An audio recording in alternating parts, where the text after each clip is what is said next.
the to control all the monkeys. All right. That are our children. Assalamu alaikum, everybody. Welcome to the third installment of MET's Muslim in Public Square series. Today we have with us Dr. Khidir Dalouk, Dr. Fayza Sohail, and Dr. Yasmin Ansari, and Dr. Wajdi Saeed. Inshallah, Brother Wajdi. Thank you very much, my dear beloved Dr. Juwairiya Saeed. We are really blessed to have started this series, the American Muslims in the Public Square. And we are very thankful to all our dear sisters and brothers and friends in the larger community for their continuous support for such important.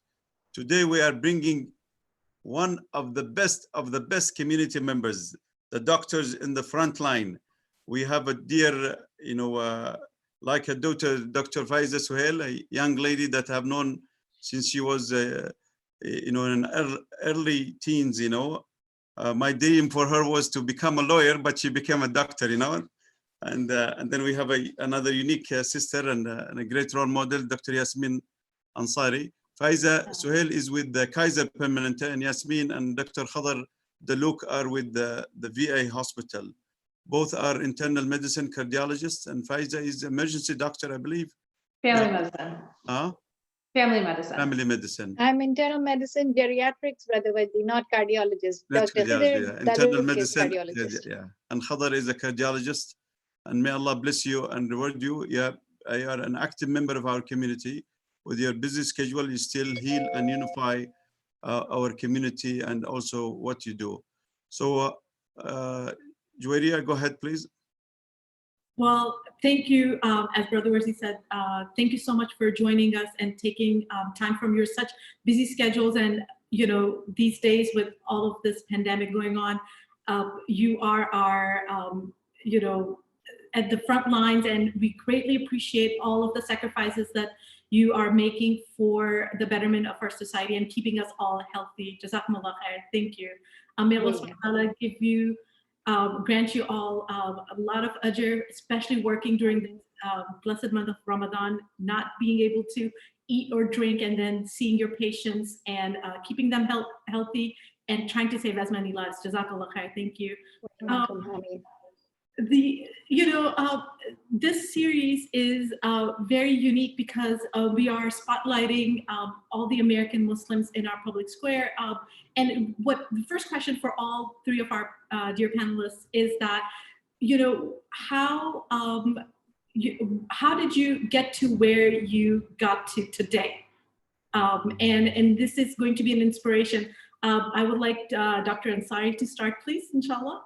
Thank you so much. That is such a wonderful question. I think one of the big things for me, and I'm a geriatrician, I think grew up in an intergenerational family with grandparents in our home and parents, and couldn't have gotten anywhere without the blessings of our elders. So I think that is everything. But also having good role models, being able to, correlate what hard work translates to, as a career or professionally. I think those were key features, but growing up in a third world country is a little bit different. You're in your own culture and in your own,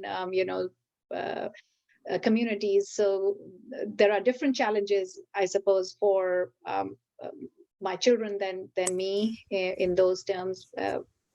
And of course, being immigrants, that's a different story. But being part of a large community with a lot of family around, lots of positive influences. Thank you, Dr. Ansari. I am going to jump to Dr. Dalouk. Thank you, Juwairiya, and thanks for the MET for organizing this series to the community and to our youth. I am originally from Sudan. I grew up in Sudan and did my medical school in Sudan. After finishing medical school, I did my internship and sort of national service in the rural parts of Sudan before I moved to the to Europe to do some of my training, and then moved to the US in 2007 to do my residency. I think it takes a lot of determination and hard work to achieve what your dreams are.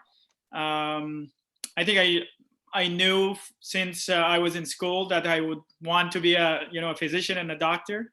One of my close friends from primary school and intermediate and high school, his dad was the father of medicine in Sudan. So I used to go to their house.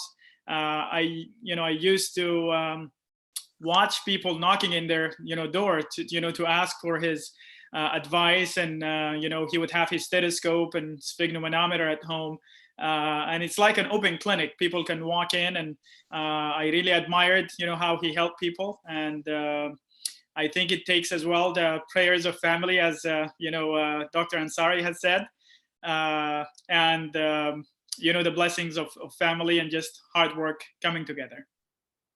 Thank you. Dr. Sohail. Thank you for having us today. I think the person who trumped Wajdi uncle is actually not just Dr. Ansari and me becoming a doctor, but it was actually my grandmother. So when I was much younger, I think I was like 4 or 5 years old, my older sister actually sustained a pretty serious accident where she beat all the odds and survived. She should not have survived. She fell from 8 stories down an elevator shaft and had numerous broken bones, and it was just a miracle. So one of the earliest memories I have is the presence of that doctor. I don't remember his face, I don't remember his name, I just remember kind of the essence of him.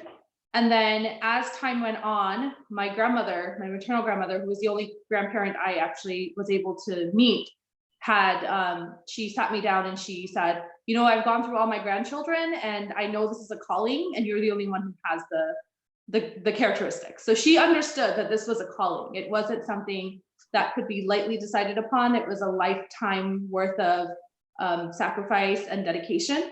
And when grandma says that, she was my hero. She became a widow at age 30, and she raised 6 children in a time of war and was able to create, really successful, mashallah, very good human beings.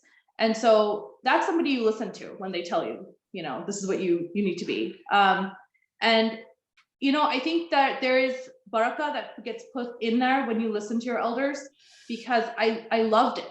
It wasn't a hardship for me in the sense of, yes, it was hard. Yes, the pathway is hard. It's never an easy thing if it's worth it, right?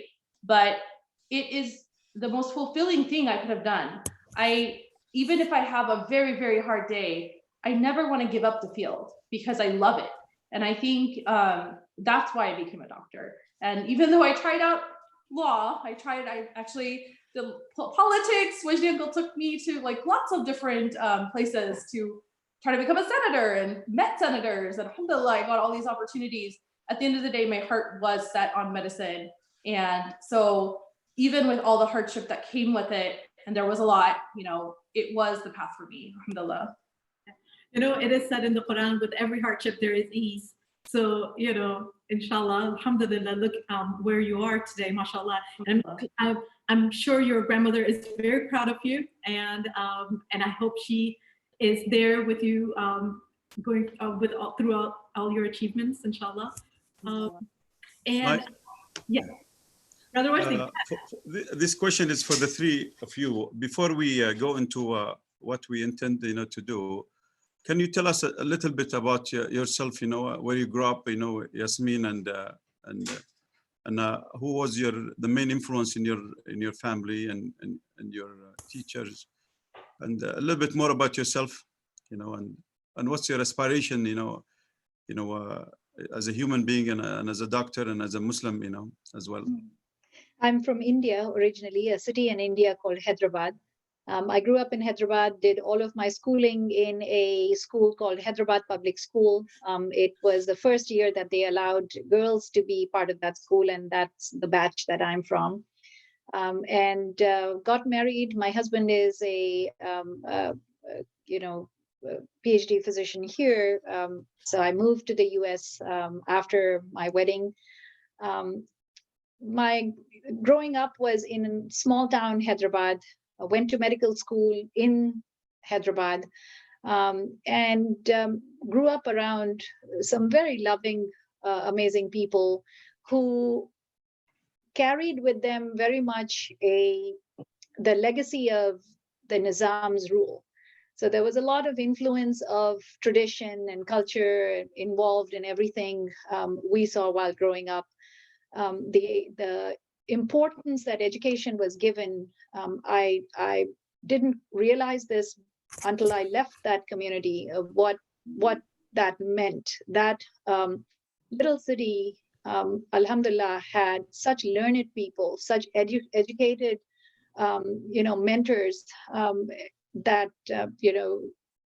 alhamdulillah, everybody I grew up with, all of my schoolmates, classmates, medical schoolmates, alhamdulillah, all of us had grown up all our lives in Hyderabad and are now all over the world, and mashallah, doing very well.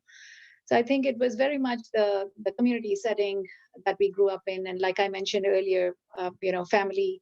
I had my grandfather who lived with us, and kind of like Fayza's grandmother story, my grandfather lost my grandmother when she was about 30, and he had 4 little children to raise by himself. My dad is one of the 4. And my grandfather did it with such grace, and exactly like you, Fayza, he would always trust my decision about anything related to his medications, and I was just a child.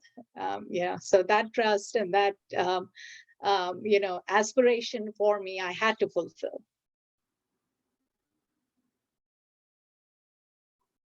Dr. Dalouk.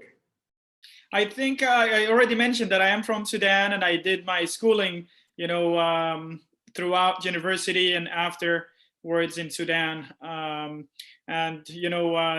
main person who inspired me to be a physician is my friend's dad, who was a professor in neurology and was named the father of medicine in Sudan. And I used to be in their house a lot. My uncle as well is a physician. Didn't have as much influence from him because we did not live close together, but it was mainly my friend's dad who was a big influence to the decision of doing medicine. I think the other thing is just my personality and liking to help people. I think medicine is about helping people at the time when they're most vulnerable, and just the reward and satisfaction that you get when you make somebody better, feel better, their families. It's just it's very rewarding and satisfying, and as well there is a big ajr that comes with it. It's not just about the job.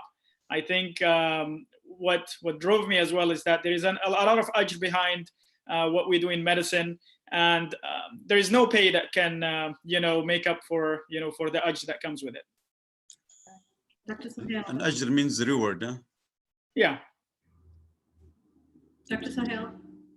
So I think I kind of talked about my inspiration as well. So I grew up here and ended up, I graduated when I was 16. And now that I think about it, I would never let my daughter do this, but I did not apply to any schools in Oregon. My safety schools were in California, and all the rest of my schools were on the East Coast. So I was determined to leave Oregon. And alhamdulillah, I had really good parents who trusted me to go across the country. Because now I think about it, technically my daughter qualifies as legacy to this college I went to. So she could be, really dumb and still get into the school.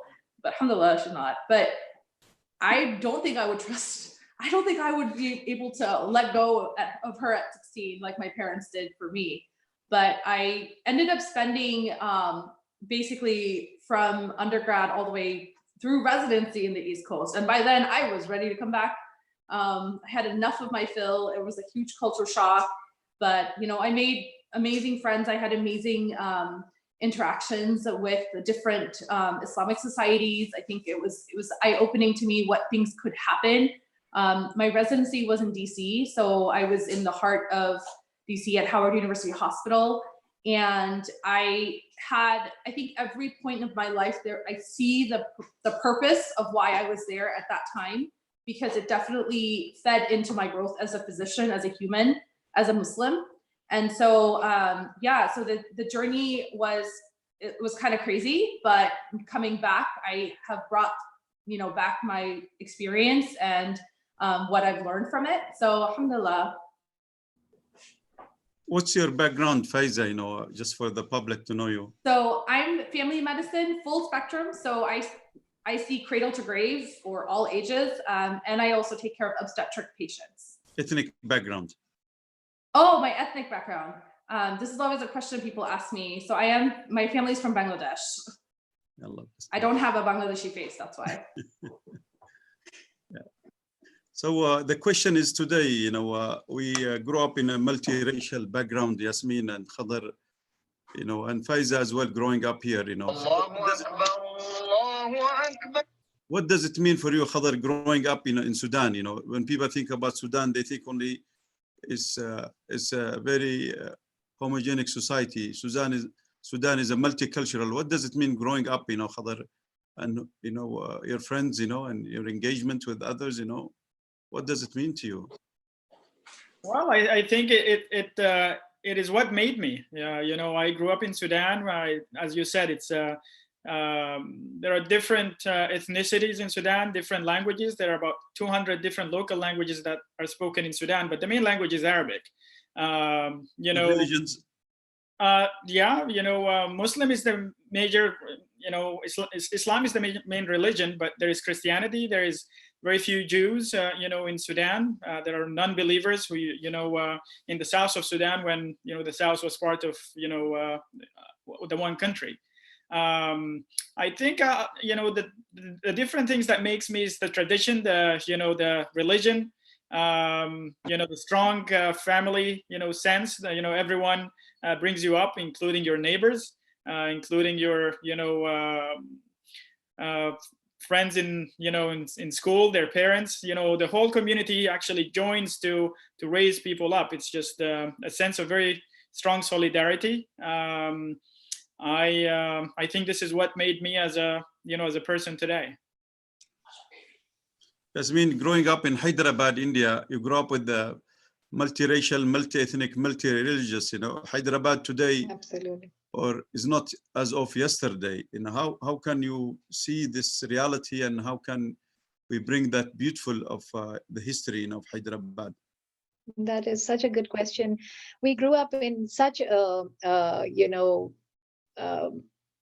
cohesive society. Our neighbors were of the Reddy community. We had another community member who was not from the Andhra, which is the state that Hyderabad is in, but a different, from the north of India, but a different sect of Hinduism. So we had several neighbors who were Hindu neighbors. We had in our lane where we lived, there were lots of Shia families and Muslim families living, and Sunni families living together.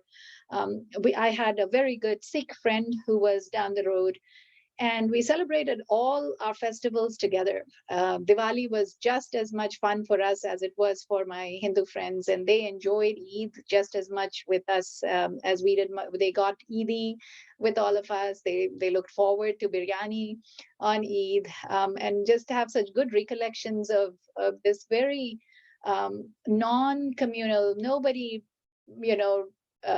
wore their religious identity on their sleeve. That was something we had in our hearts and we practiced in our homes, but loved all of our neighbors and friends like we should.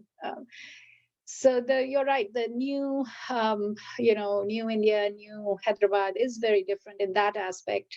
You do get to sense a little bit of a difference in many things, but one can always just hope and pray that this is erstwhile, and hopefully the generations growing up with good instruction will be able to change this dynamic and bring back the same love and respect for each other's religions, and joy that existed in coexisting like that. It does make one very sad to think of the current situation, Brother Wajdi, and this Ramadan, my family, all of us have been making a lot of prayers for peace and protection of all Muslims in India. Protect and keep your family and all the Muslims in India and everywhere safe. Fayza, growing up in Portland, Oregon, with the multiracial, multi-ethnic, multi-religious, going to public school, how did you, identify, as an American Muslim with your other friends, in the larger community? Other fellow I think the crux of the matter is you are who you are, and it's your identity, and you shouldn't be ashamed of it. And so it's our own insecurities that make us want to hide who we are. But when I had no qualms about sharing who I was, what my religious background was, what I believed in, I made good friends, and they celebrated Christmas, and I celebrated Eid, and so we would exchange gifts. I would give them gifts on Eid, and they would give me gifts during Christmas. We grew up in a community that was active. Alhamdulillah, my parents were always very active with the masjid and the educational systems here, and we were proactive about teaching. So starting from 7th grade, I would go and during the Islamic part of the historical lessons, it was so incorrect. There was such, disparities between what our religion actually stands for and what was said, that, I actually told the teacher that this is incorrect. And she was like, okay, well, why don't you guys teach it? And so, so we started doing I would actually went back a few years after that even to cover their Islamic portion of their historical lessons in 7th grade. And then we, did a lot of interfaith community outreaches and building bridges with other communities, especially after 9/11. I was in Boston, outside of Boston in Western Massachusetts when 9/11 happened. It was my first year of college. And as I said, I was 16. So this was not a great, combination of events, but, when something that, disastrous or, horrible happens, you gather together as a community. And that's what happened. We were able to find our commonalities. And so I think, yes, it's hard. You're always going to face racism. I faced it from day one, and I still do so, whether it be for looking different, wearing hijab, and it's not, if someone has a bad perception of you, that's not your fault, but you should do your best to make sure they don't leave with that perception. So that's how I see it when I'm in medicine, that when a patient walks in and you could see that they have some reservations and they have certain mindset, or they think of you of a certain way. That's my challenge for myself, that when they walk out that door, they have a different perception and they have a more positive, engaging perception with me. So I think growing up in Portland, which, people complain about not having diversity, but hello, I was like the only diversity in my school. And me and my sister, we made 100% of the diversity. So, going on now where we see that, we actually in some school districts, I feel like the Caucasian population is the minority. So alhamdulillah, there's been a lot of growth.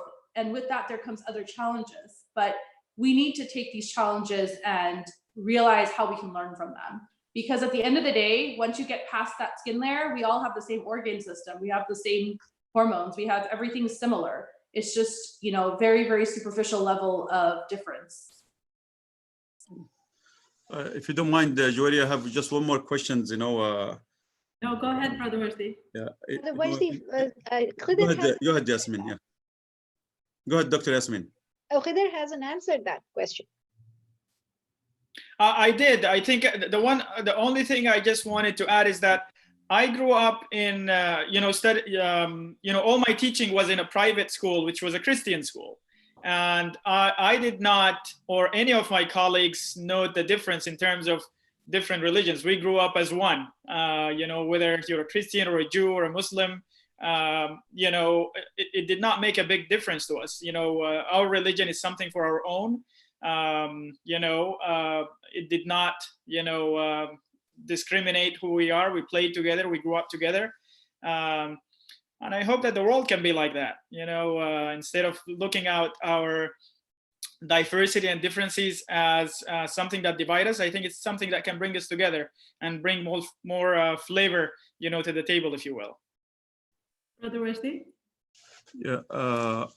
Today, the khutbah today here at the MET was about the the humanities of the Prophet sallallahu alaihi wasallam, the love of Muhammad sallallahu alaihi wasallam, the love to his people, the love to his family, the love to his society. You know, Muhammad was that moving love, you know, that caring love, that responsible love. You know, how do you yourself, you know, being medical doctors, you know, how do you exemplify the love of Muhammad sallallahu alaihi wasallam, the love of Islam? You know, the Islam for 900 years have engaged in a loving, caring, responsible way.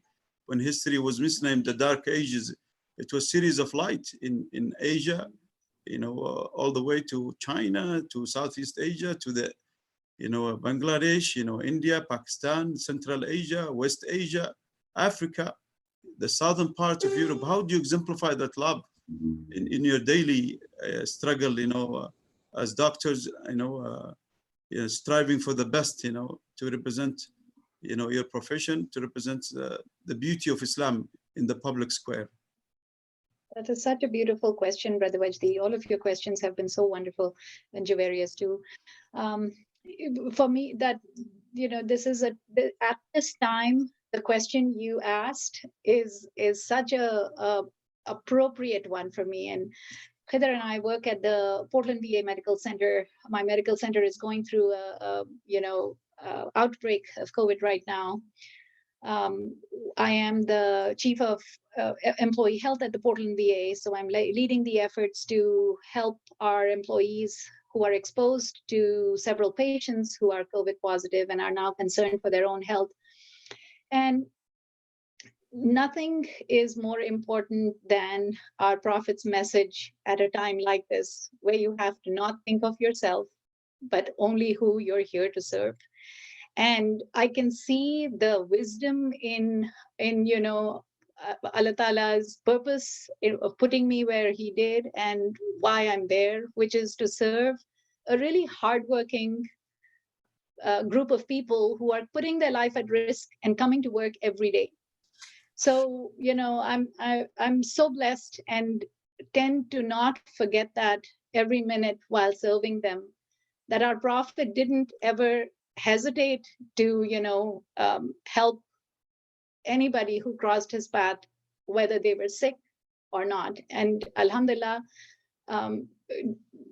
being all-encompassing and welcoming of everybody, not being, you know, afraid of their illness, being able to handhold and comfort people. These are all things we've learned from the seerah of our Prophet, and you know, not to have anything but humility in our service.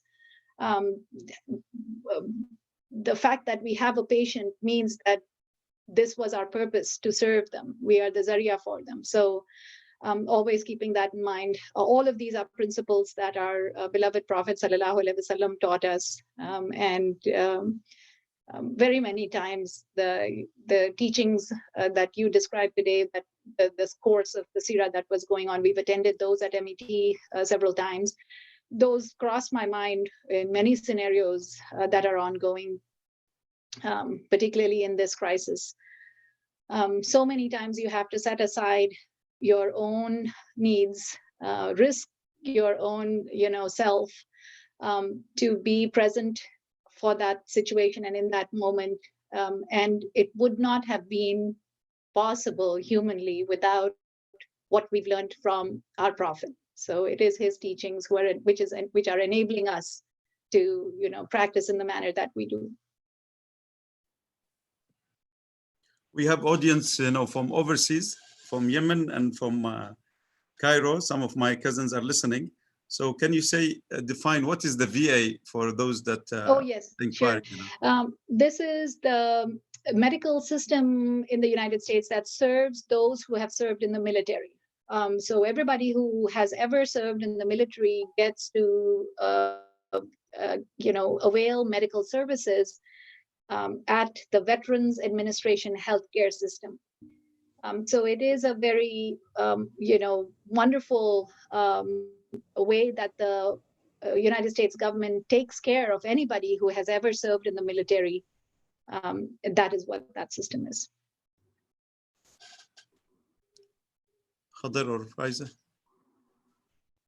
Go ahead, Fayza. I'll go after you. So I think of the fact that the Prophet ﷺ was the best representation of what Allah has taught us through the Quran. And Allah is Ar-Rahman. And so he is, you know, the most merciful. And he has mercy for things that are seen, that are unseen, for believers, for non-believers, for humanity, for animals, for everything. And so the Prophet ﷺ had those qualities where, you know, he had a severe mercy and love for all of creation. And so when we are physicians, you know, our first part of becoming a physician is to take an oath to do no harm. It doesn't matter if the other person is, you know, mean to you. It doesn't matter if the other person comes from a different background, religion, whatever. You don't see that. You see the person as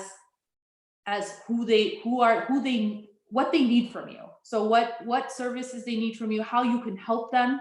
You see their ailments, you see their diagnosis, and you try to do your best with that.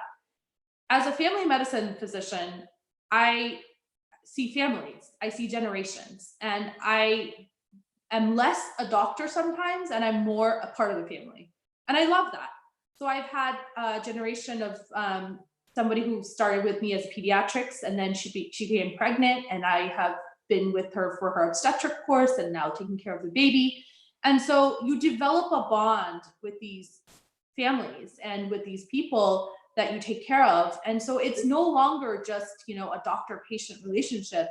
You know, they trust me with their decision making, and, you know, I'm involved in a lot of things, and I see the dynamics between the family members. And so there's a affection that gets created. You know, it's kind of something you can't really control, because you've known these people, you've gone through things with them, and, you know, that by itself creates a kind of bond, you know, especially when it's hardship that you go through together. So I think when I meet new people and I, you know, become better, you know, acquainted with them in my specialty, that's part of that love for the other and for humanity and for the sake of Allah, you know, to make sure that I do my best and I treat my patients like I want someone else to treat my family members, my parents, my siblings, my children, you know, if they should need medical help. And honestly, like, one of the best things about being, you know, being of faith is it takes off a huge burden off my shoulders, because I'm a person, I can make mistakes. I do my best with my, you know, education and judgment that I have available. And at the end of the day, if it's Allah's will, it will happen. And so it helps, I feel like, for physicians especially, because we're very critical of ourselves just by nature, just by being in this field. You know, we're our worst critic. And when something bad happens, you don't forget it. You think it over and over again, like, what could I have done differently? What did I make a mistake? Did I think of this differently? Should I have consulted more? And so we could be very hard on ourselves. So it's also good to know that, no, Allah is out there and He's making these decisions, and you are here as part of His will to do this part to the other, to help humanity. But it's not all on you, and it's not all on anybody. It's a kind of a combination effort. So I think that love helps build that bond, but that love for Allah also helps us with our growth and our happiness and our wellness. I'm telling you, this is why I wanted Fayza to be a lawyer. I don't think I can add anything more, you know, more than what, you know, Fayza and Yasmin said. You know, I think in our lives we can have, you know, multiple, you know, role models. The ultimate role model, of course, is a Prophet alayhi salatu wasalam in his, you know, in his living and, you know, the way he led his life. He was sent to all humanity. In that sense, I see my being a physician. I'm a physician for everyone. I don't see your color. I don't see your religion. He has been merciful to, you know, humans and animals and plants. And I think, you know, we convey the same message, you know, as prophets of mercy, in the medical field. We try to translate that by helping everyone. The Prophet ﷺ worked very hard in his life, and I think part of us, as Muslims, we would try to work as hard as we can. قُلْ اعْمَلُوا فَسَيَرَى اللَّهُ عَمَلَكُمْ وَرَسُولُهُ وَالْمُؤْمِنُونَ. Try to do your best so that the Prophet and Allah will see how strong and how hard you worked. These are just a few examples. I think his seerah and his lifetime, as well as our faith, it gives us a lot of strength to keep going and do what we do. When we save one life, it's like saving all humanity. I think it makes a big difference. If our faith does not translate into actions, I don't think it loses its meaning. And I think it just put meaning into context of what we do and what we achieve in our daily lives. Thank you. Jazakumullah khair. Thank you, guys. We do have one of the attendees would like to ask a question. Marie Abu Juru, please. I think Sister Marie.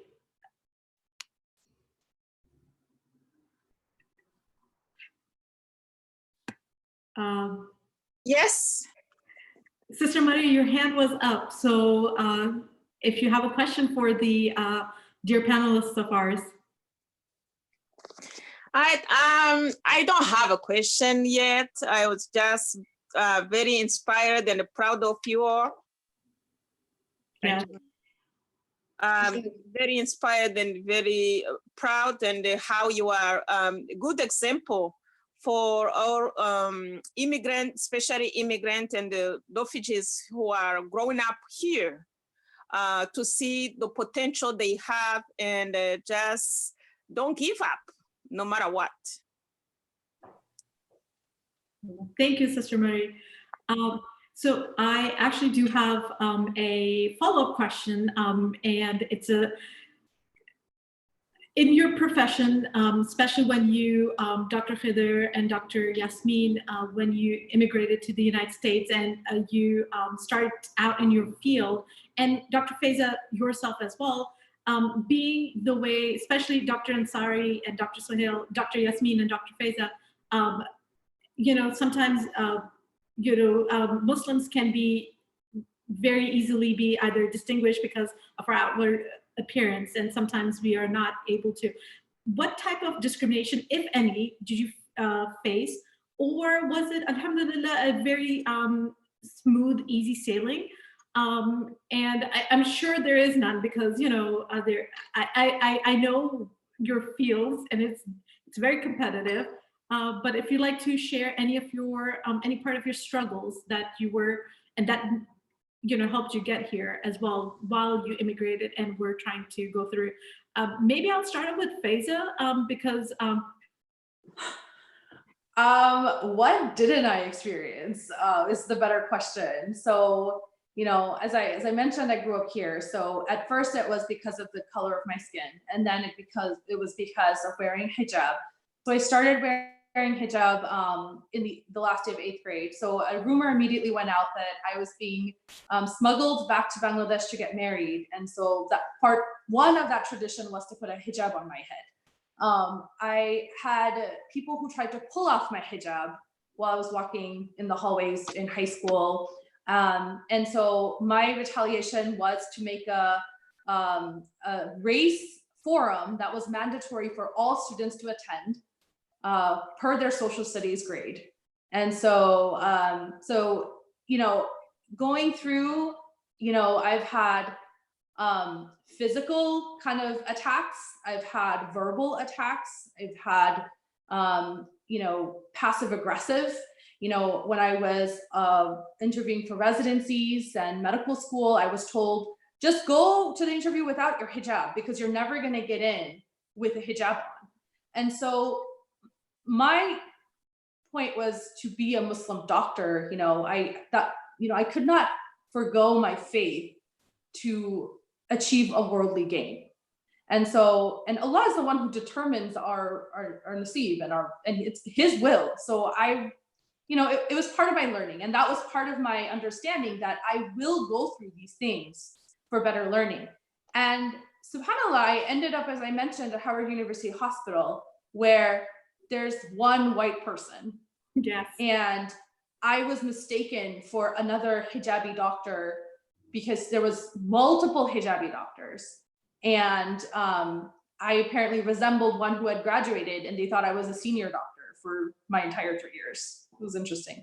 But my point is that you go through a lot of different types of attacks. So when I was in college, for example, it was a pretty atheist faculty, the science faculty. And so it wasn't, they wouldn't say, no, you're not going to get it.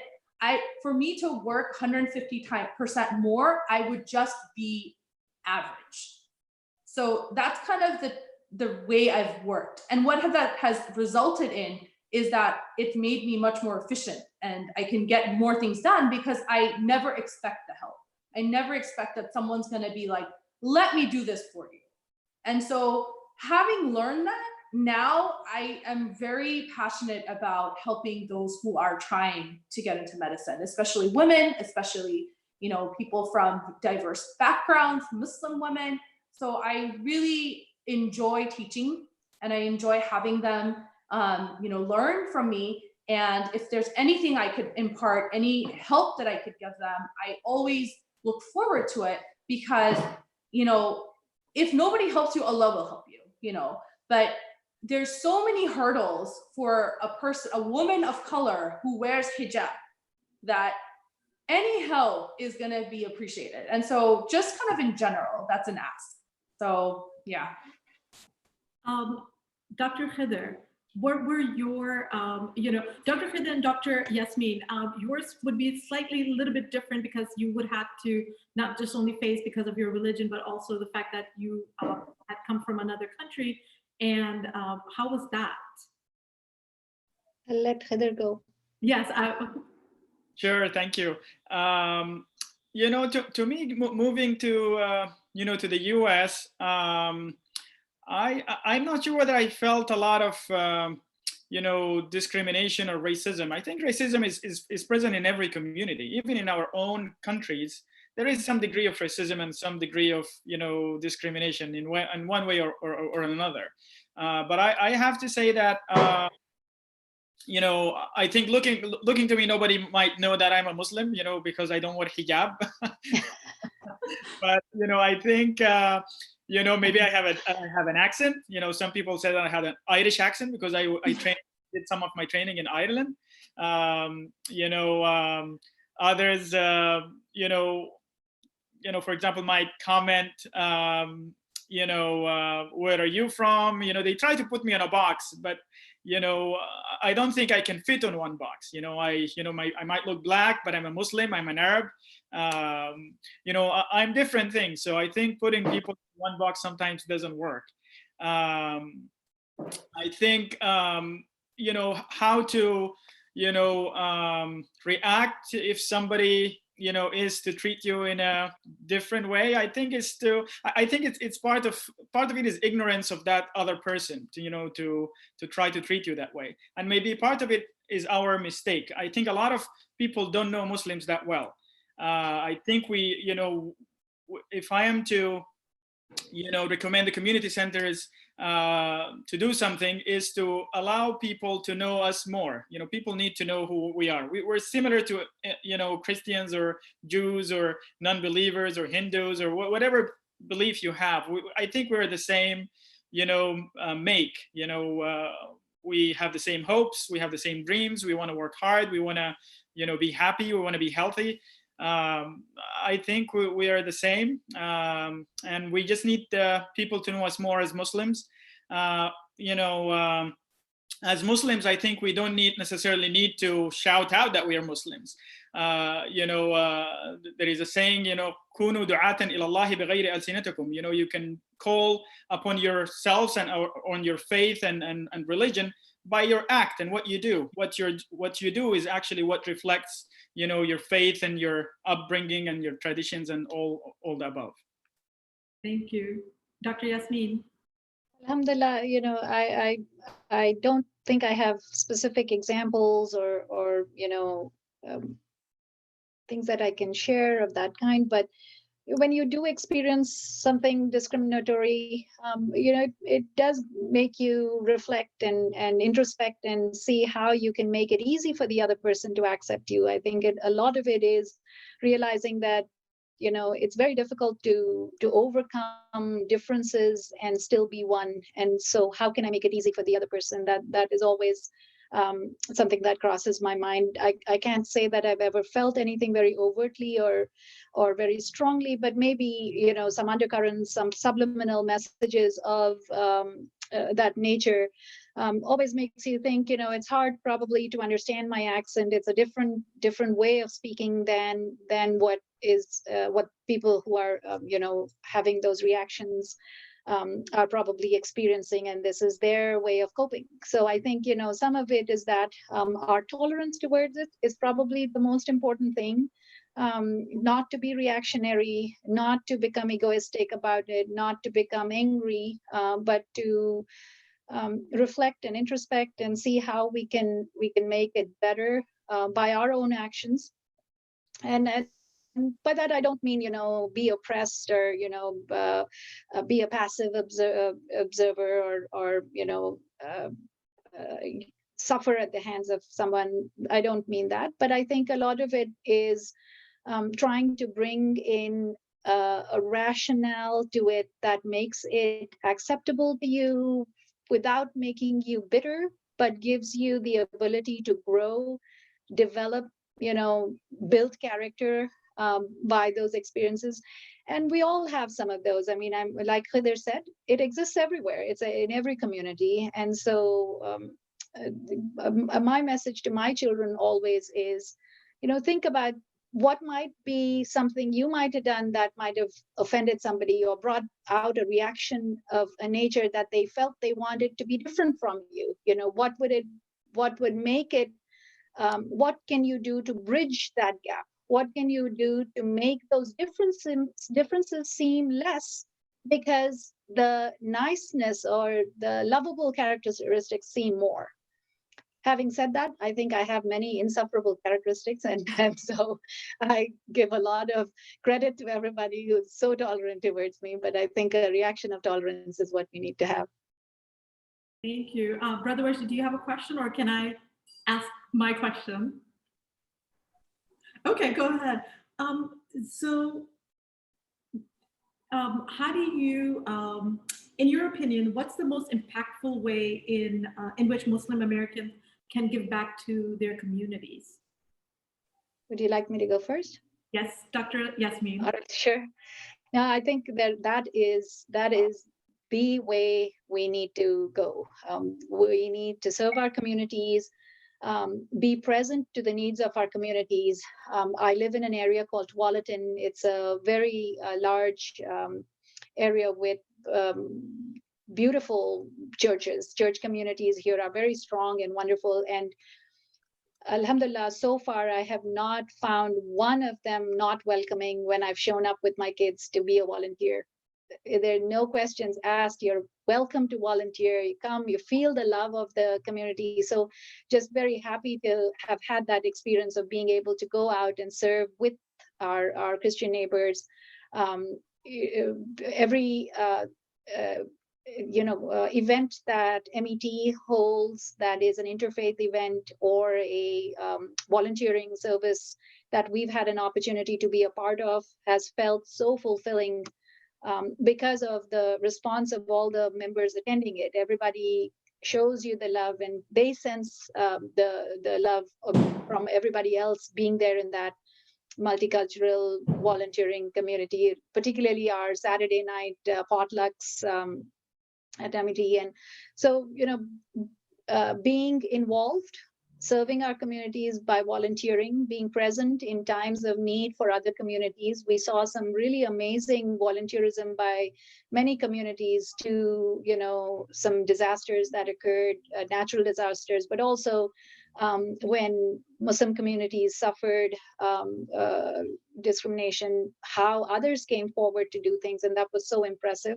And I hope our younger generation is seeing that and learning from that, and learning to serve refugee communities because they've been displaced from their homes. We had the opportunity, my children and I, to go to an area called Cox's Bazar in Bangladesh to serve the Rohingya community that's displaced from Burma. It's the largest refugee population in the world and was meant to be a small one, but because it borders Burma or Myanmar, it is a very large group of, over 100,000 refugees in that one area.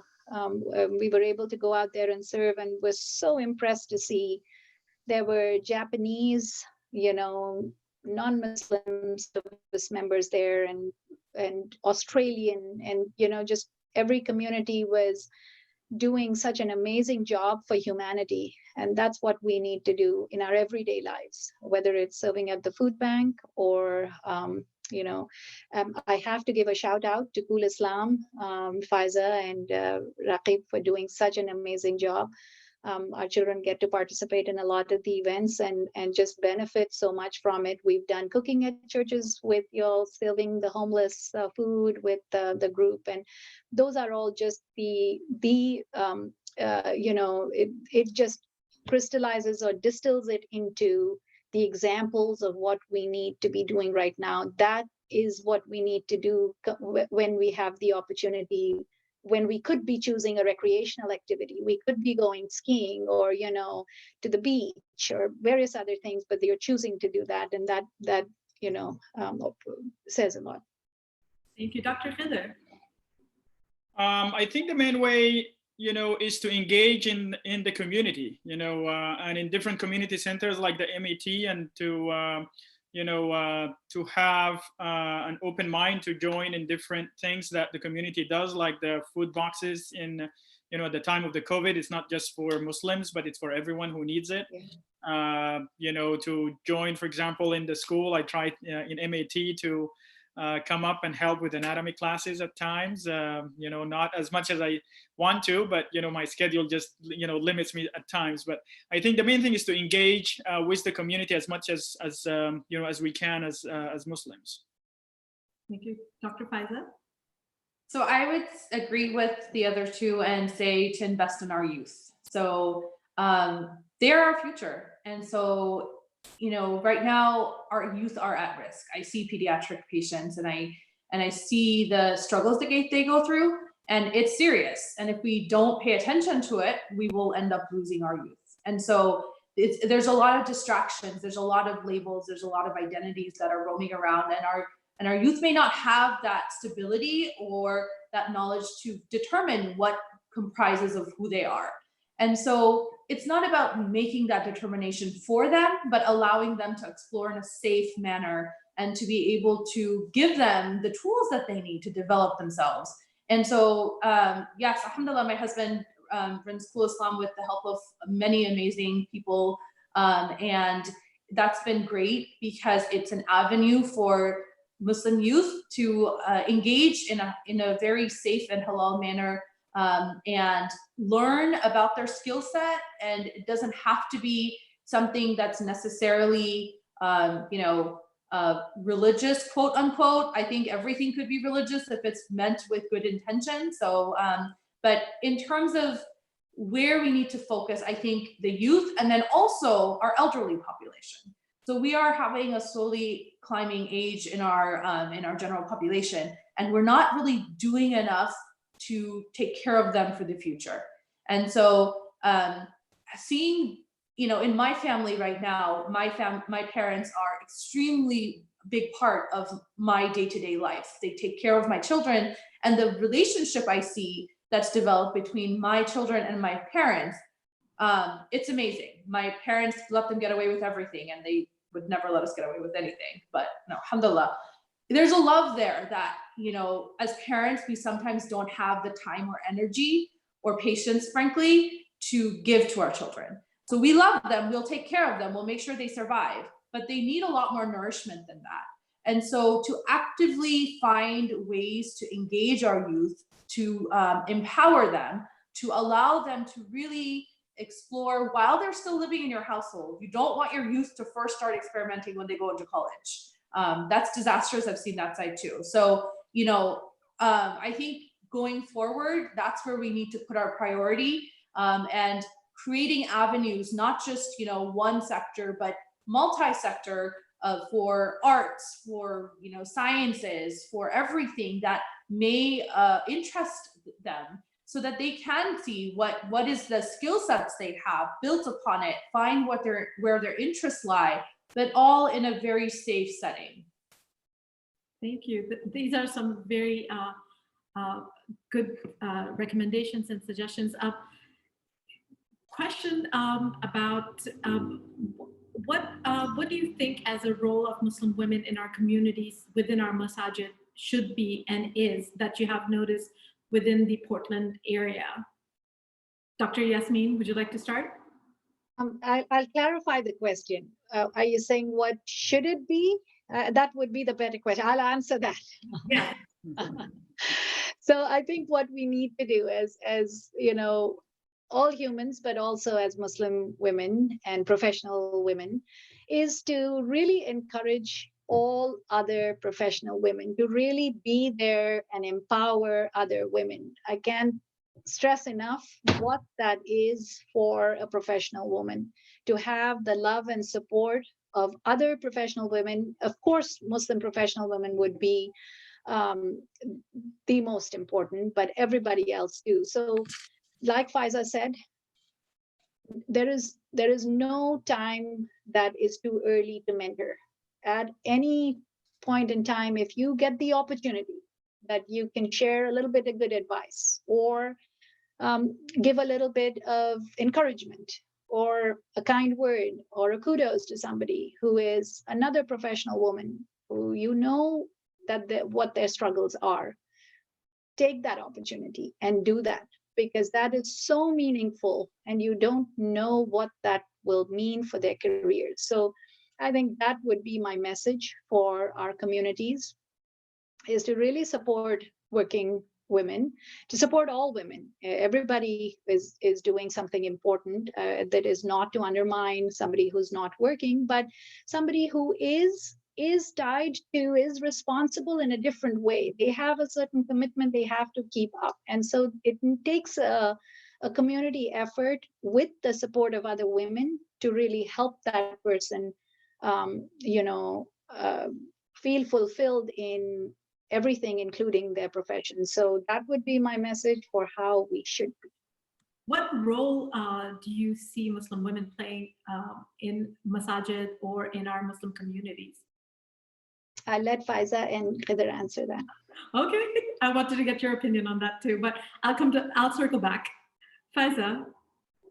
So I think that we need more presence. I think we don't have enough, because our role models are created by people who look similar, right? So if I'm a young girl, I'm probably going to look for a woman or an older girl or a teenage girl to kind of look up to. And so for that role model behavior to be established, if you don't have that person, then it becomes a much harder task. So in terms of for the masjid, you know, you can have women's halaqah. I think that the people who are really prominent women in this community, there's a handful and they're older than us, but in terms of developing, more and having generational, leaders that are created, that sometimes becomes stagnant.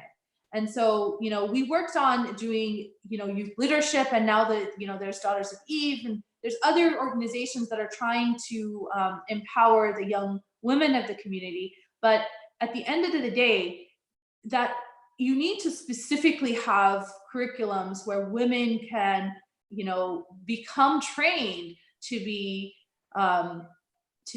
professionals in therapy, in counseling, in becoming increase in their knowledge in Islam, to become teachers and to increase their Quran, and specifically cater to having people, and we do, alhamdulillah, we have more now, but to kind of continue that trend and to build upon it, to use the community resources that we have, and see what is available and then expand upon that.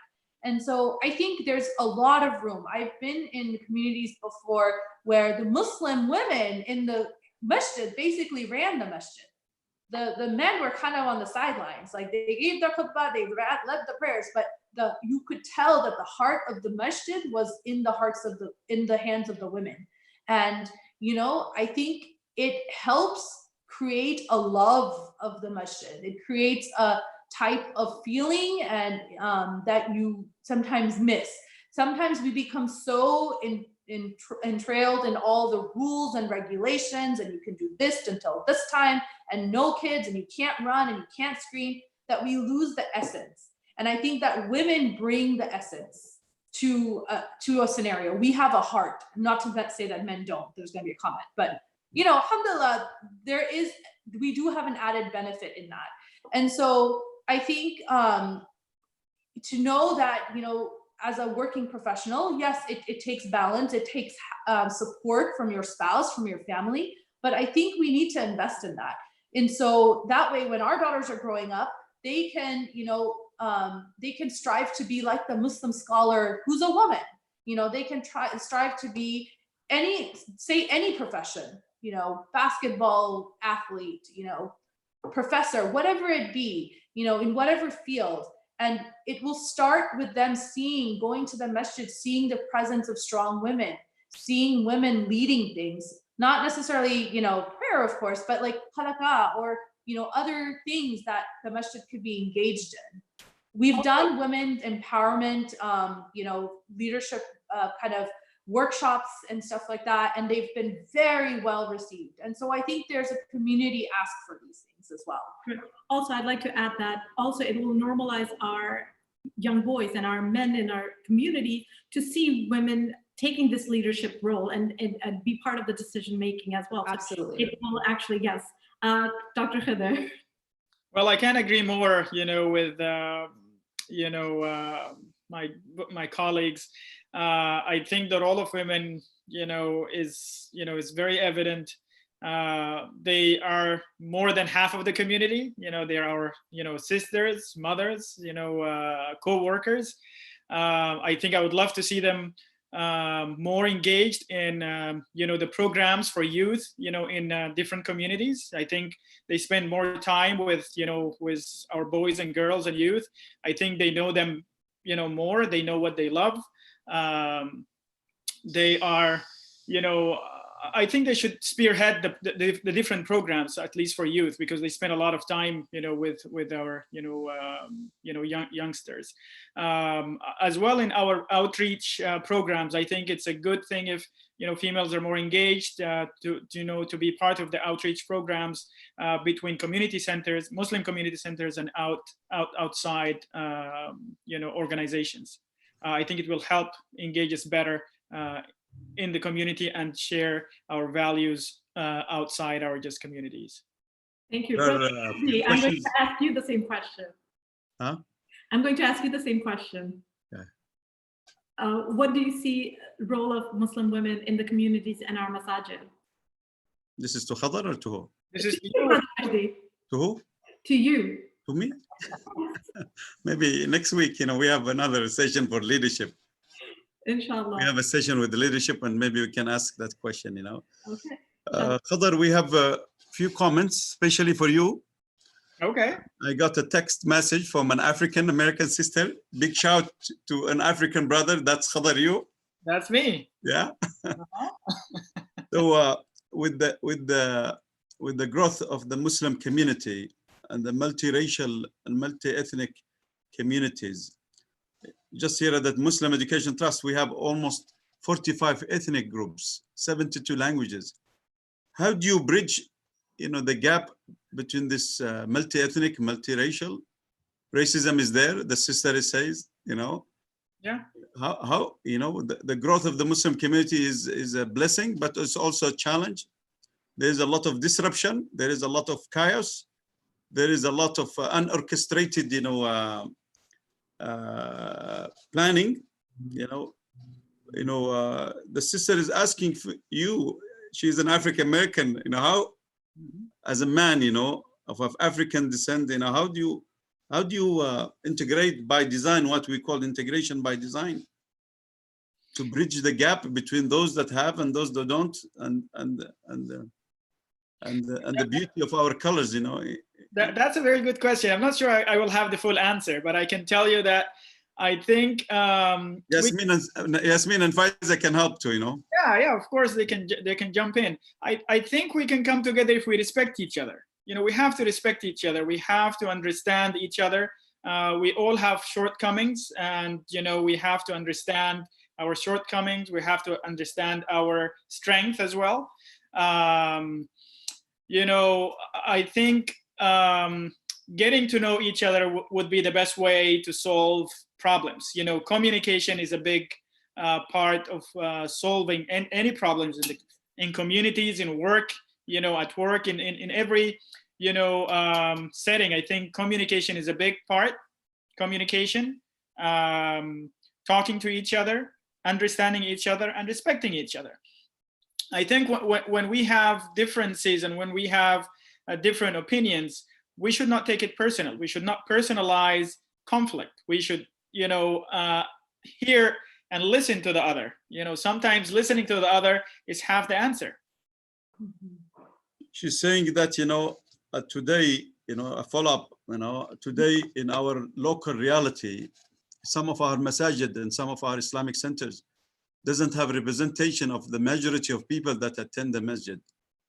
You know, I mean, how can we bridge this racial gap, you know, in your opinion, you know, this equity and inclusivity in our board of directors, in our leadership, you know, in our public square? How can we extend, you know, yes, we have diverse community, yes, we are inclusive, you know, but we are not equitable in our leadership, in our masajids. How can we balance representation of different ethnic groups and different gender? And this question is for all of you, by the way, please. Right. I think we have to encourage each and every, especially the majority people who are part of this community, to you know, to be you know, active and proactive. You know, if you're not proactive and active, you know, others are going to take, you know, leading positions, and they're going to take the spearhead. So I don't think you should, you know, sit back and then just watch. You have to be engaged. You have to be part, you know, of the organization. You have to step up, you know, and just be at the top. Right. It is a difficult thing to be at the table, but to understand that we need to be at the table if we want to help change, and not to feel entitled or be a complainer, but to, you know, find a way to be a part of the change. Not everybody might have the ability to be on a board, but if they can help the board serve better, if they can do other things that are their forte, you know, I think it's as important to have good followers as leaders. So maybe helping empower the leader, or being a good, you know, support to that system, if one feels they can't be part of the leadership itself, to be among the group that helps the leadership succeed in the you know, areas they identify as their projects or what they need to do. But I think one of the other things too in you know, serving in that way is, like Brother Wajdi said, to be made to feel welcome. I think if we all can make a little bit of an effort when we are at community events, particularly at our masajid, to you know, meet the person who's next to us in prayers, and you know, to at least have one new person that we've met and asked after their health. At Alhamdulillah, at MET, we always get to meet new people, and you know, at least connect with one person during namaz, whenever you go for prayers. Unlike most other places, you tend to just meet who you already know, and everybody is so busy in their own group that it's difficult for somebody who's not part of that group to feel welcome. So I think making a concerted effort to be inclusive, to invite I think some of it is also the lack of inclusivity may be due to not explicitly hearing the invitation for help. So I think people may hesitate to offer their services because they don't know that those are needed. A lot of the times, many cultures are very meek in their humbleness or humility. They may feel it's not their place to be stepping up to do something like that, and maybe to make everybody feel they are a significant contributor would be great. Fayza, in your perspective, you grew up here and you have seen the growth of the Muslim community. We made a lot of progress and positive progress, and we still struggle in certain areas for improvements. How do you approach equity in our Muslim communities today? So I think the process of making someone the other is more by ignorance. So you don't know the person, and so they're different from you superficially, or and so you think that they're not the same way as you. They don't have the same mindset as you. Instead of challenging yourself to better yourself by engaging in people who don't have like-minded thoughts. And so I think in terms of equity, I absolutely agree. I don't think that the boards actually display necessarily the people that they serve. And I think it is part of the leadership to be aware of what the needs of the people are, whether they voice it or not. And so if we look back to the time of the Prophet ﷺ, the Khalifas that came after, they made it part of their duty to find what the needs of the people were. So that is part of you being a leader, is that you have that capacity to understand the needs of others. Now, people may not say it directly that I need X, Y, and Z, but you will see them, you will observe them, you will see their tendencies, you will see their behavior. And if you are a true leader, you will kind of, come to the conclusion that there may be need for certain aspects. I think that I'm going to be, myself and quite, what should I say, volatile, and say, we should have elections for leaders. I mean, honestly, times are changing. Challengers are coming up. If you are the best person for that role, alhamdulillah. But you should have elections. You should have people speak out to what their practice styles are, what their strengths and weaknesses are, and the community should vote on it. And that way, if there is somebody from one's community that they feel would be a good leader, how do we know we're not missing out on somebody who could really take our community and drive it towards much higher, more successful, levels, if we don't even know what our community has in it? So I think, honestly, I agree with the sister. I think there is inequality, there's inequity in the community, in the representation. And I think we need to strive to work to make it represented. If the leaders want to continue doing what they are, they need to be more in tune with what is happening. Because half the time we don't discuss the things that are actually at the core of our community that are diseased. And we a lot of times kind of skirt around the edges. So sorry, but I had to say it. Thanks, Fayza. May Allah bless you, inshallah. And may Allah bless your sincere thoughts and everyone in each one of you. And I think there is room for healing and unifying, and there is always room for assessment and moving forward. We have two more questions, one related to your profession, my dear doctors. We'll leave it as the last reflections. But one of the questions, he said, we have single mothers, that lost their spouses, and we have orphans in our community. How can we create a mentorship, for these young men and women that looking, to aspire, to become very successful and define their roadmap of success? So, in your perspective, how do we improve, such process and such services in our community? Mentorship. I know that our local schools here in the area we live have after school tutoring that children can stay behind and volunteer in.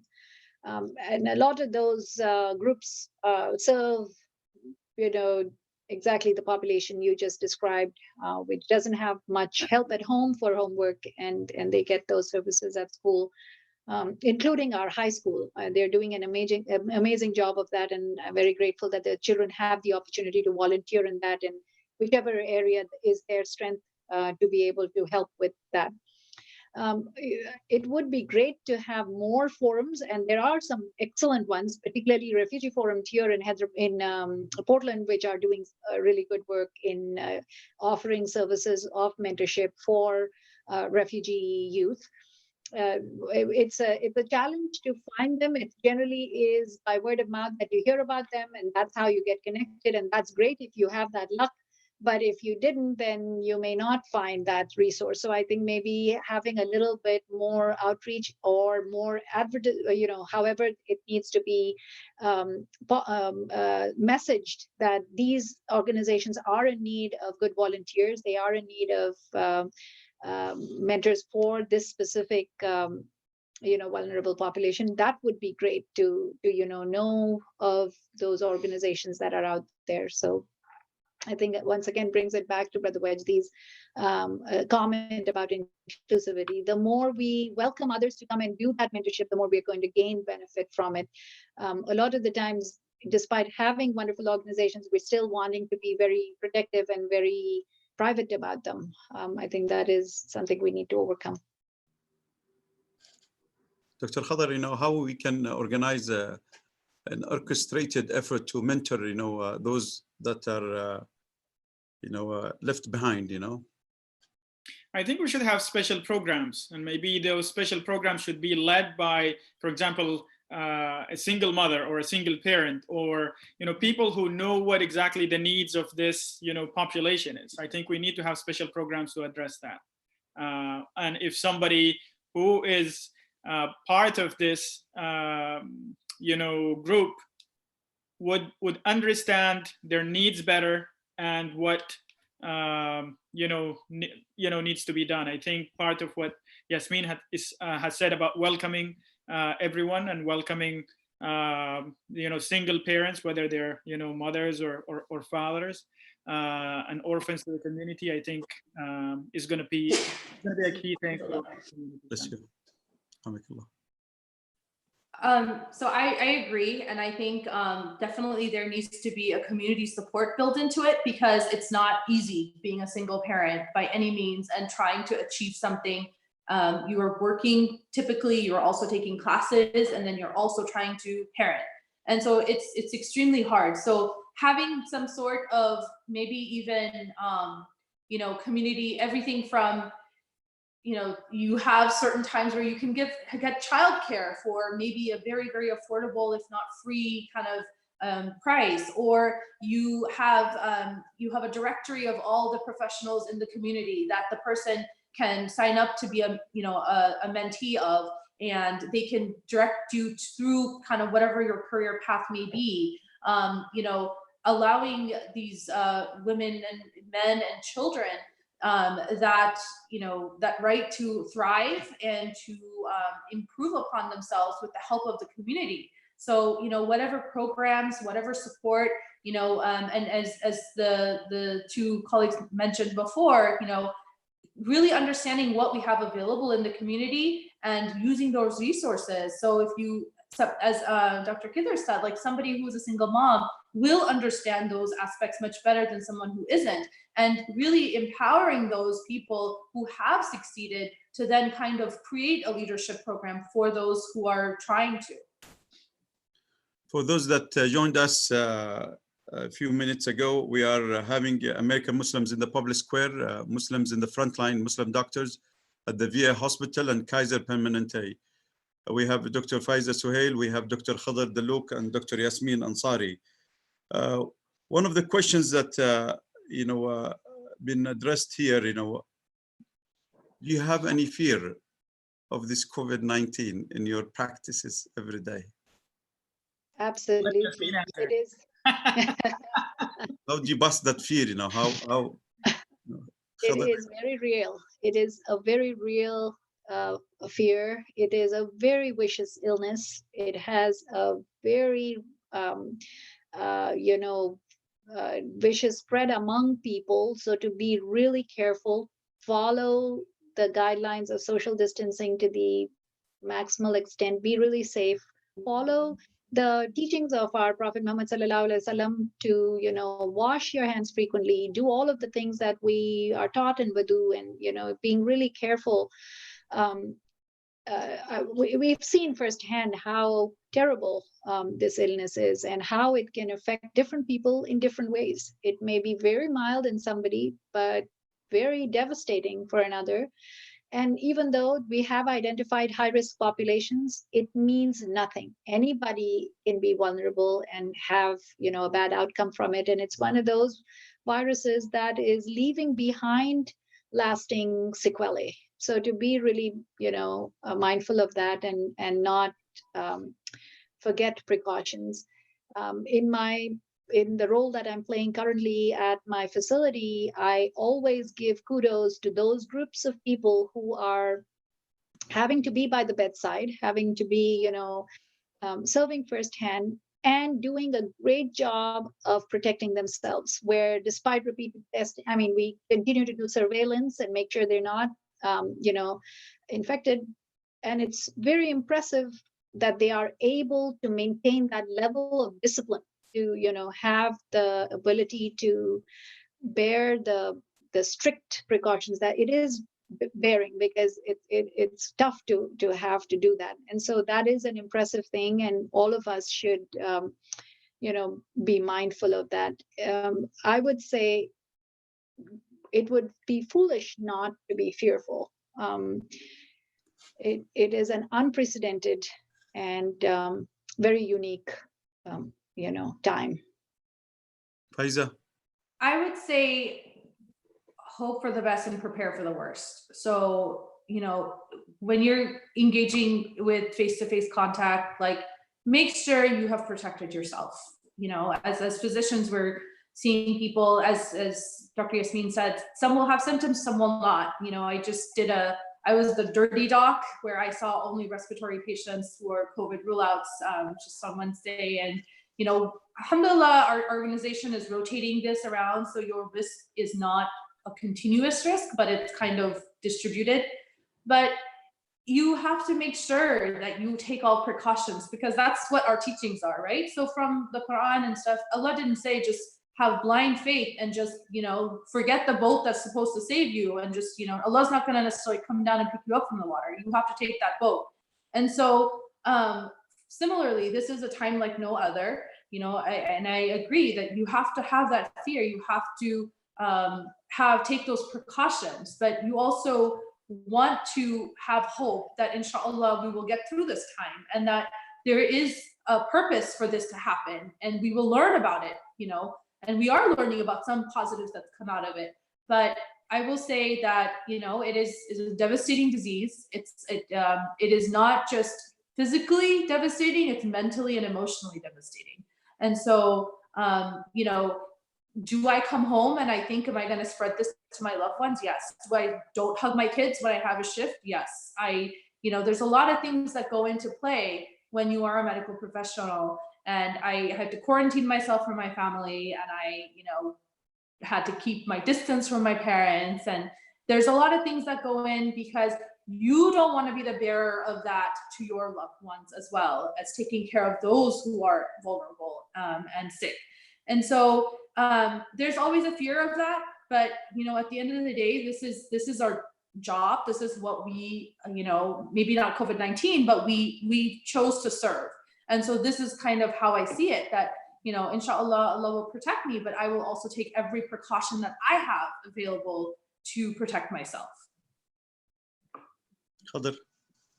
I think that, just like, as both my colleagues said, our main fear is to take the virus and give it to our loved ones or spread it in the community. We don't want to do that. So that's why we're very cautious inside the hospitals. That's why we don't come to congregations, to try to be careful not to, if we have it, not to spread it to others.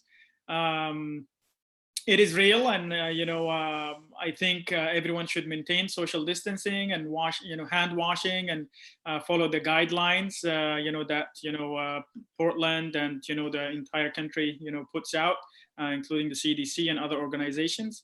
And I think it should bring us together. This is a time when we should come together and do our best to try to combat this virus. There is a lot of things that we don't know about it yet, but we know that it's very contagious and it spreads very fast. And if we don't break that chain, it will continue to cause epidemics, or continue to cause outbreaks, let me say. May Allah protect you and protect us all and protect all. Let me be thankful to all the doctors and all the nurses and all the people in the front line. May Allah bless them, and may Allah protect them, and may Allah protect us all. One final question. This is a personal question for me. Fayza, Yasmin, and Khidir, what do you aspire every day? What's your hope in a personal level and then the community level? What's your dreams?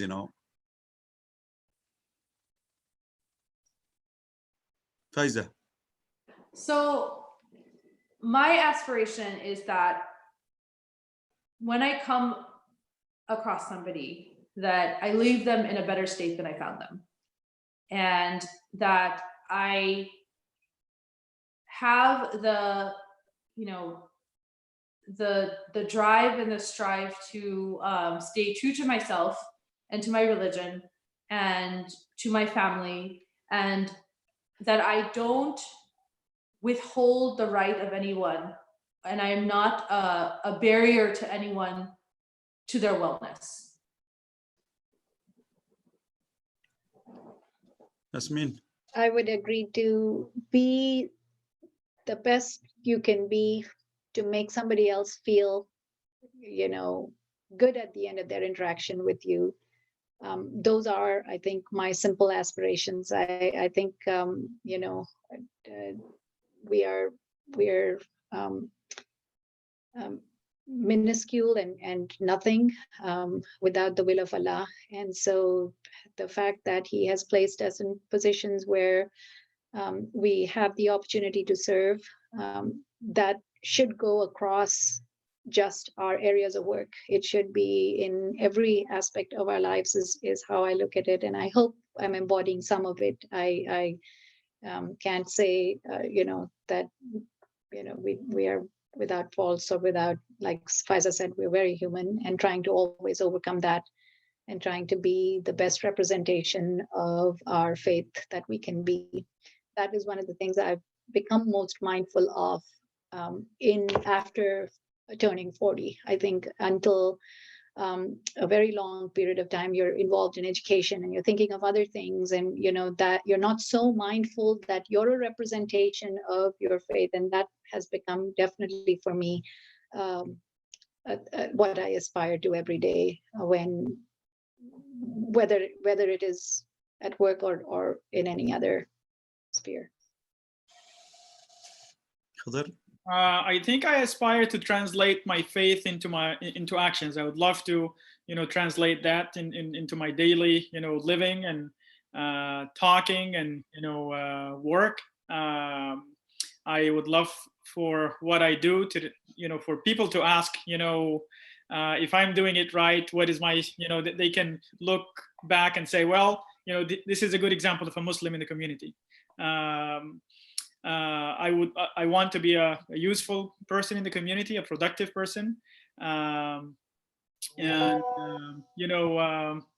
just to be a good, member of the community, and people to look up for me, youth to have me as a role model maybe one day, and to give back not only to my home country Sudan. I try to give back to my community here in Portland as much as I can. I would love to give back to the country that respected me as an immigrant. And part of what I do in the VA is to give back to this country that gave me its citizenship and gave me the best training that I have now, and be able to practice as any other American. Thank you. Jazakumullah khair.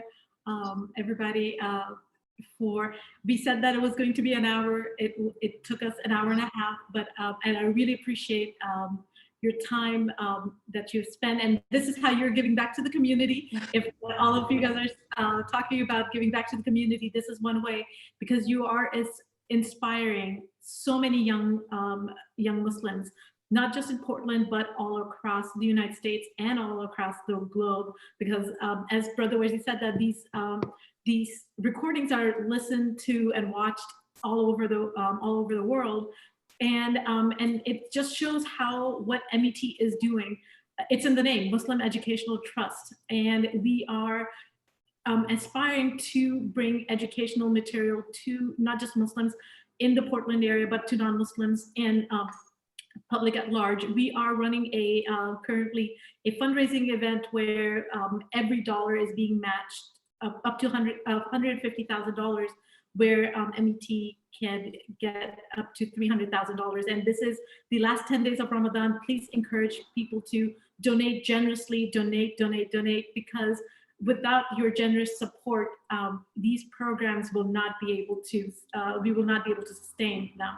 So donate. In order to donate, go to metpdx.org, or you can text GOMET at 44321 as well, inshallah. Thank you so much. It was a pleasure listening to all of you doctors, and I have worked with a few of you guys at MET, and it's always been a pleasure. And inshallah, hopefully, Fayza, I will get to work with you too sometime, inshallah. There is a request that I read the dua for all of you from a sister. If you don't mind, can we read it together? Yes, thank you. I was going to ask that. This is a special dua for our doctors and all doctors and nurses included, Bismillahir Rahmanir Rahim. In the name of Allah, the most merciful, the most compassionate.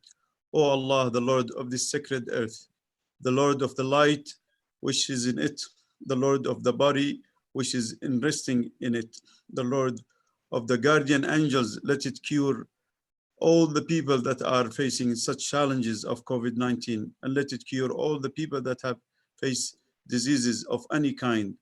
Then, O Allah, protect our doctors and our nurses and everyone in the front line.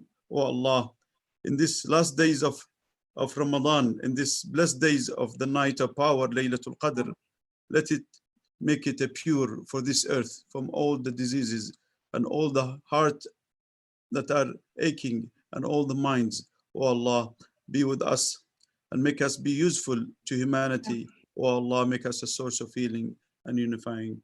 Ameen. May Allah bless each one of you. Fayza, I can be biased about you. You are like my daughter. May Allah protect your mom and dad and your sisters and brothers, and may Allah protect your husband and your children. And may Allah bless you and bless all the time, Khidir and your mom and dad and your spouse and your wife. And may Allah bless you, Yasmin, and your children and brother Faisal and your mom and dad, wherever they are. And may Allah protect you. And we are really in debt to each one of you to be a great ambassadors of our beautiful faith, the beloved faith of Muhammad Sallallahu Alaihi Wasallam, Muhammad that healed and unified every single ethnicities and every single community. We have another sessions with two doctors, and this program will be continuing for another, inshallah, 3 months until we beat this challenge. May Allah bless you. Thank you very much. Tomorrow we have the 6 o'clock, the third annual, the tragedy of the TriMet bus, the third annual anniversary. Please join us tomorrow at 6 o'clock with the interfaith community partners and law enforcement, as well as the mother of the hero, Talishan. May God bless him and rest him in peace. Sister Aisha Deliverance will be speaking, and others. Thank you, and may Allah bless you. And thanks to our host, my co-host, Juwairia Saeed, and thanks to Sister Sahar. May Allah bless her for all the technical support, and Brother Jawad and each one of you. Thank you. Brother Jawad behind the scenes, but don't forget the matching fund. The deadline is the 29th of Ramadan. May Allah bless you, inshallah. Thank you, Juwairia, and thanks to MAT. Keep up the good work. Thank you, MAT, and thank you, Juwairia. Even though you think you may not be visible, we can see you. Thanks to Sister Sahar. May Allah bless her, inshallah, and Jawad as well. And Brother Jawad, thank all of you. Ameen, Arab. Thank you very much. Assalamualaikum, everybody. Our next session is May the 17th with the young professionals, inshallah. May the 17th. Inshallah. Assalamu alaikum, everybody. Fayza. Assalamu alaikum. Wa alaikum assalam. Walaikum.